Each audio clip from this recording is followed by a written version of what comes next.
So hi, my name is Joel Chavez, and today I'm going to be going over some mechanical ventilation modes.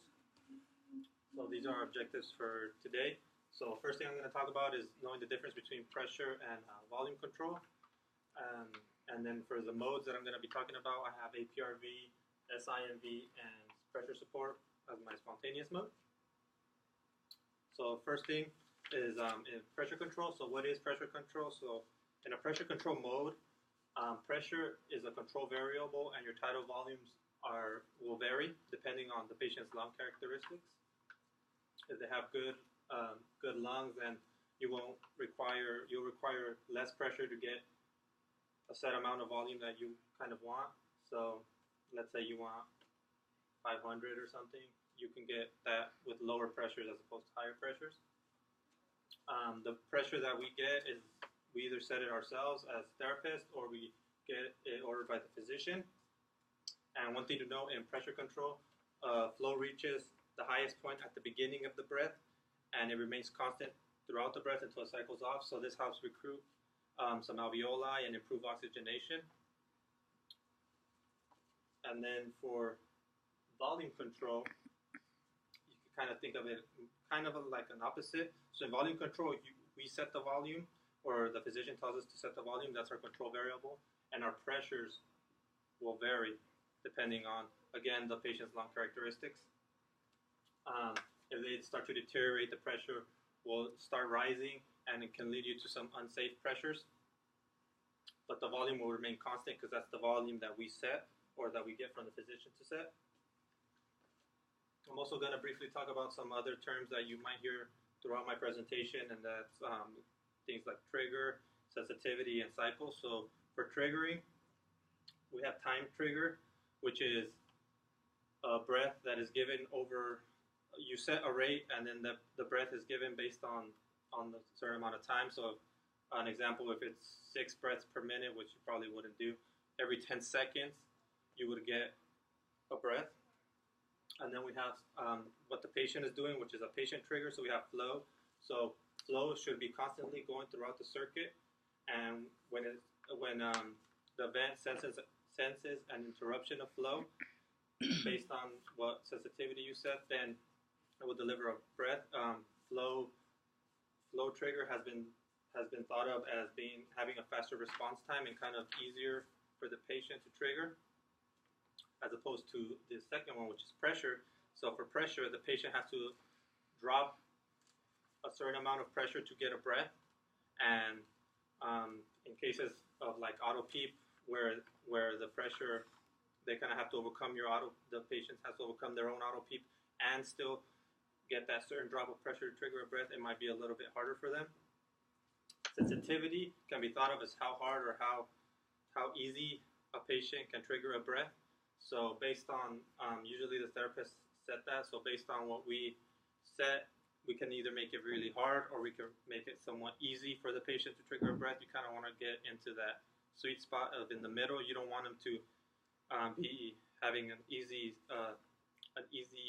time triggering the breath, that any little movement can trigger a breath, such as moving their head.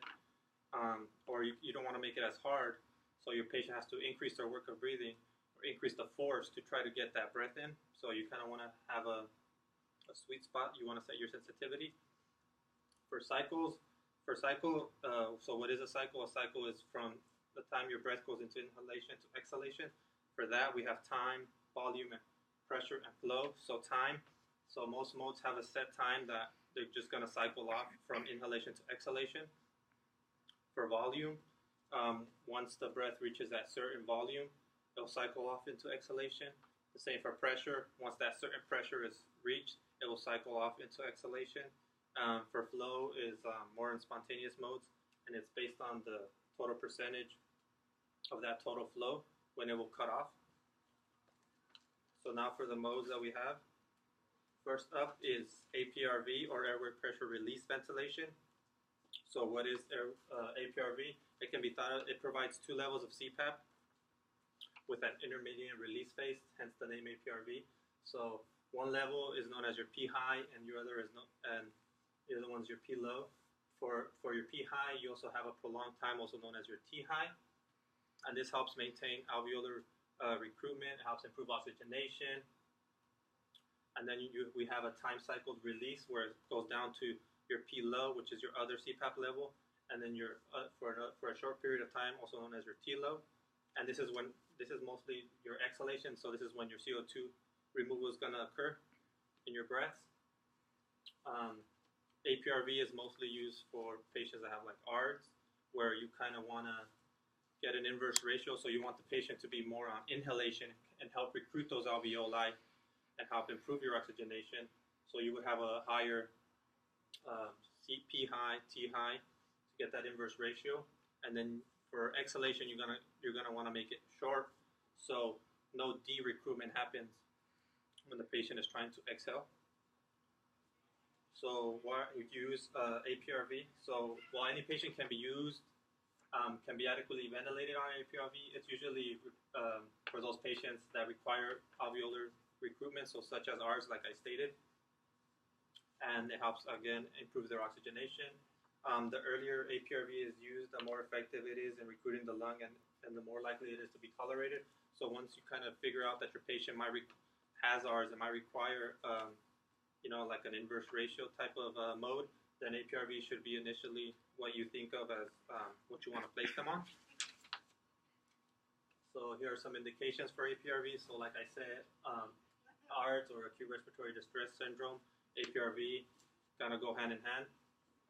Some diffuse pneumonia and some atelectasis, which require greater than 50% FiO2. So this is where your P high, your T high is going to help you improve oxygenation and help recruit those alveoli.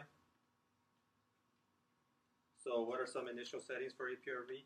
So a good starting point for APRV can be, for your P high, can be anywhere from 20 to 30 centimeters of water, while trying to avoid pressures greater than 30, because you don't want to start causing any lung injury. But if you're switching from a different mode to an APRV, you can use your MAP as a good starting point for your P high. P low can be anywhere from 0 to 5 centimeters of water, just to optimize your expiratory flow. T high, so again, this can be thought of as your inspiratory time, and a good starting point for that can be from 4 to 6. So you can spend more time in inspiration and help recruit those alveoli and improve oxygenation. T low can be anywhere from a good starting point can be from 0.5 to 0.8. Again, like I said, this is so your expiratory time is short, so it prevents any de-recruitment of alveoli that you already recruited during your inspiratory time or your T high. So what are some pros and cons of APRV? So some pros of APRV are it preserves your spontaneous breathing. The patient can breathe over it. It's lung protective again, so that's another indication for your ARDS. You want to protect those lungs. Low amounts of sedation are going to be required for spontaneous breathing, so the patient doesn't have to be totally knocked out to be on this mode. And it helps ventilate dependent areas better. So if you combine that with like prone positioning, that's like one of the gold standards for ARDS. You can use APRV, prone positioning, and get some ventilation to those dependent areas. So what are some cons? So risk of volume trauma from increased pressures. That's always a con. That's always something therapists want to look out for. It can increase the work of breathing due to spontaneous breathing. So it's kind of one of those love-hate things. You can either love it or you can hate it. It increases your energy expenditure during spontaneous breathing. Again, combine that with inappropriate settings for like your sensitivity. That can lead to an increased work of breathing for your patient, and we don't really want that.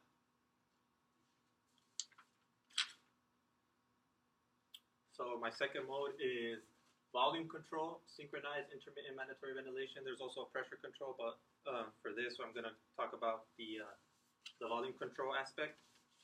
So volume control, SIMV, the patient is giving a set tidal volume during a mandatory breaths, and then those mandatory breaths are synchronized with the patient's own breathing attempts. So to prevent a mandatory breath from being applied during spontaneous expiration, there's what's known as a patient-triggered window.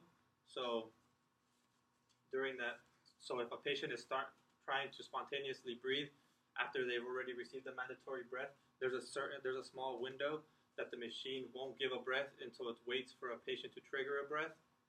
If the ventilator doesn't detect that patient that the patient is trying to trigger it, it'll wait that certain amount of time, and then it'll deliver a breath if it doesn't detect anything. Again, so here, if no spontaneous breathing is detected during the trigger window, the machine trigger mandatory breaths are applied.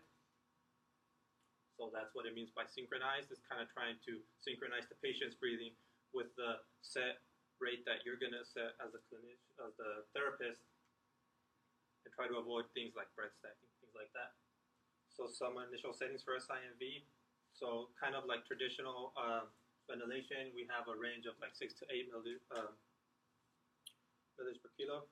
We have your rate, and SIMV traditionally is set lower. Just because the patient can breathe over it, and they could breathe, above the set rate, and it kind of preserves some of that spontaneous breathing. So usually, what I've seen is they set it anywhere from 10 to 12. Pressure support. So during those spontaneous breaths, if you want the patient to have a little bit of support, a good starting place is from 5 to 10. Usually, I haven't seen anyone over 10. And FiO2 can vary depending on what the patient needs, so from 21 to 100%, kind of like conventional just ventilation. So what are some indications for SIMV? The biggest thing that mostly everyone knows SIMV would be used for is for weaning. It preserves the patient's ability to breathe in a more natural way. But mostly weaning, that's what SIMV has been associated with. Pros: it helps preserve the strength of the respiratory musculature because the patient can breathe over the set rate that you have, and most likely will if you have it at low, so something like 10, then the patient can breathe 6, 8, 10 more times over that. So it preserves their respiratory muscles. It decreases the risk of hyperventilation and barotrauma. So the patient's not going to breathe so high that it's going to kind of make your rate obsolete. So, and then again, it facilitates weaning. So there are some cons for SIMV, and some cons are if you start weaning the patient too quickly, it can cause muscle fatigue. That's a big con. It can be confusing to the patients as well.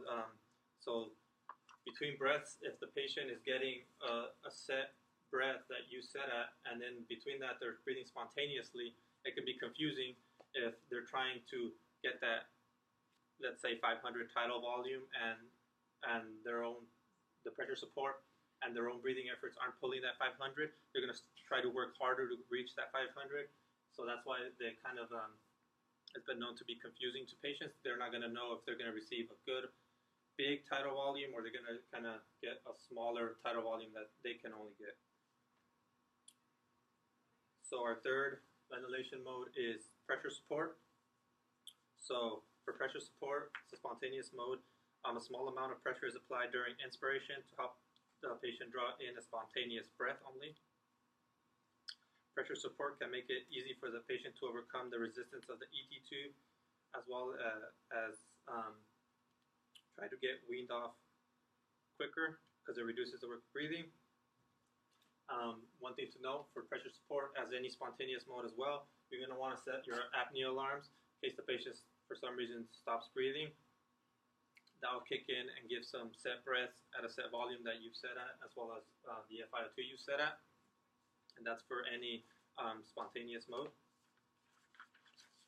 So some indications for pressure support. Again, it's used to overcome ET tube resistance and circuit resistance during spontaneous breathing. So combined with things like SIMV can make it a little bit more comfortable for the patient. It reduces your work of breathing. It assesses if your extubation is likely to be successful. It can be a good indicator of that. And again, it's indicated for weaning from intubation. So what are some pros of pressure support? It It improves patient and ventilator synchrony. The patient's not dysynchronous, is not fighting the vent, it's kind of just going along with it. It increases the patient comfort. It's more, I mean, it's been described as being more comfortable. I've never been on a ventilator, but I'm assuming it is. If you're kind of getting that little, if you've already been on a ventilator for a period of time, you're going to need some little bit of support to get some good breaths in.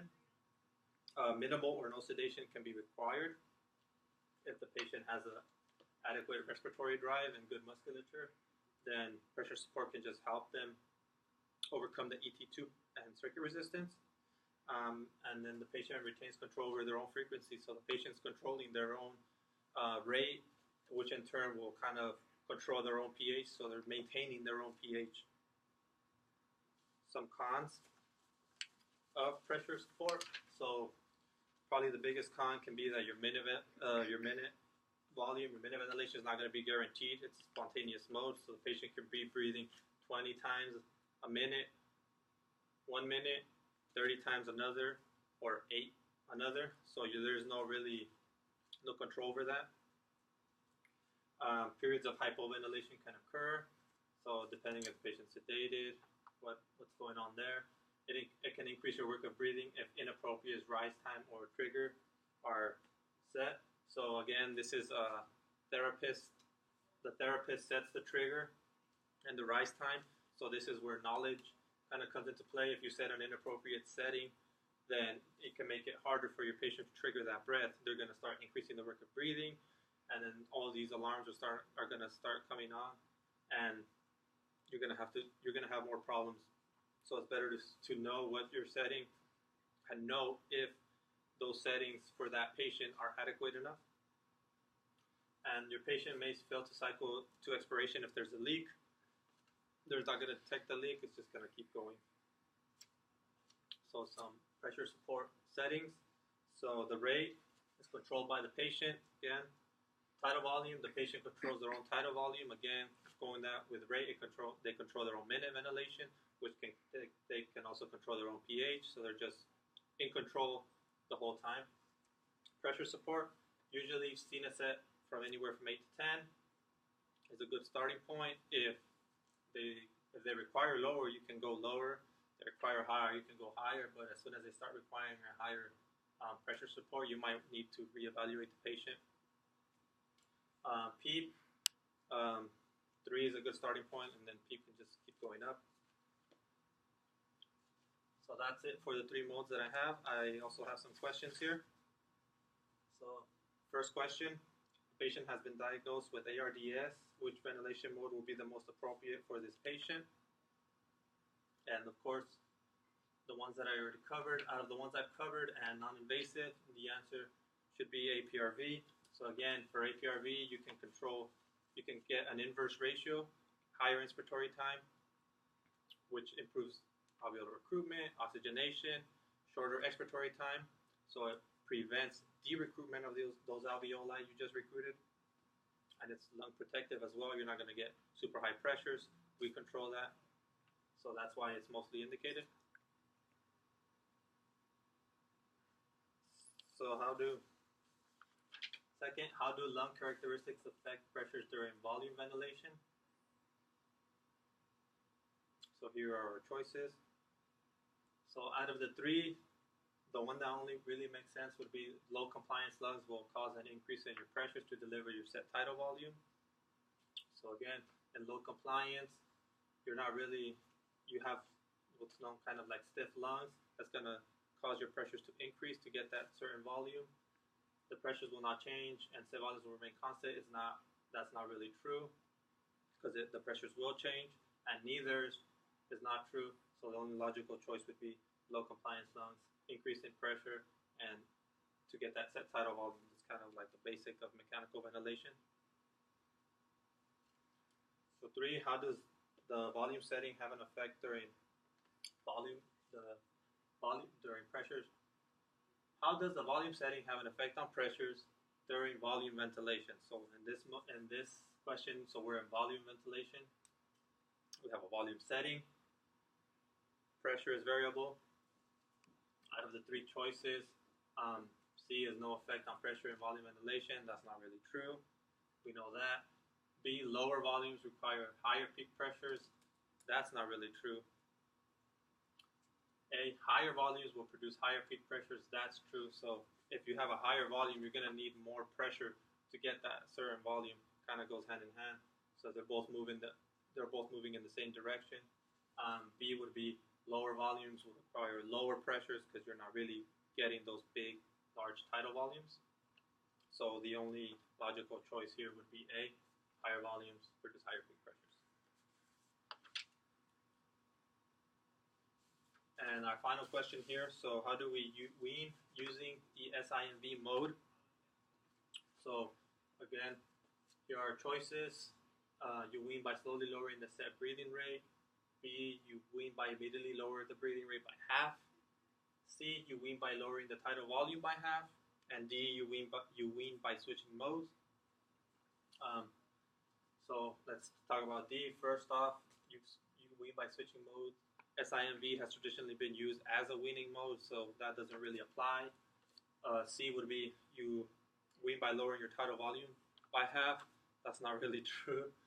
And even if that were true, you can't make such a drastic change by cutting something in half.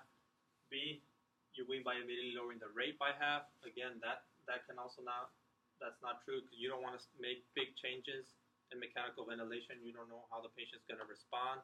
They're going to have a good reaction, a bad reaction. So A would be your answer here. You wean by slowly lowering the breathing rate. Again, to point out, SIMV, you kind of want a smaller breathing rate. Why? Because the patient can trigger their own breaths additionally over that. So that's why we traditionally use lower rates from like 10 to 12 because the patient can breathe over that, and then they can slowly start working their muscles. They're going to improve, their musculature will improve, which will facilitate weaning and hopefully get them off the vent quicker. So A is your answer in this question. And that is it. Thank you.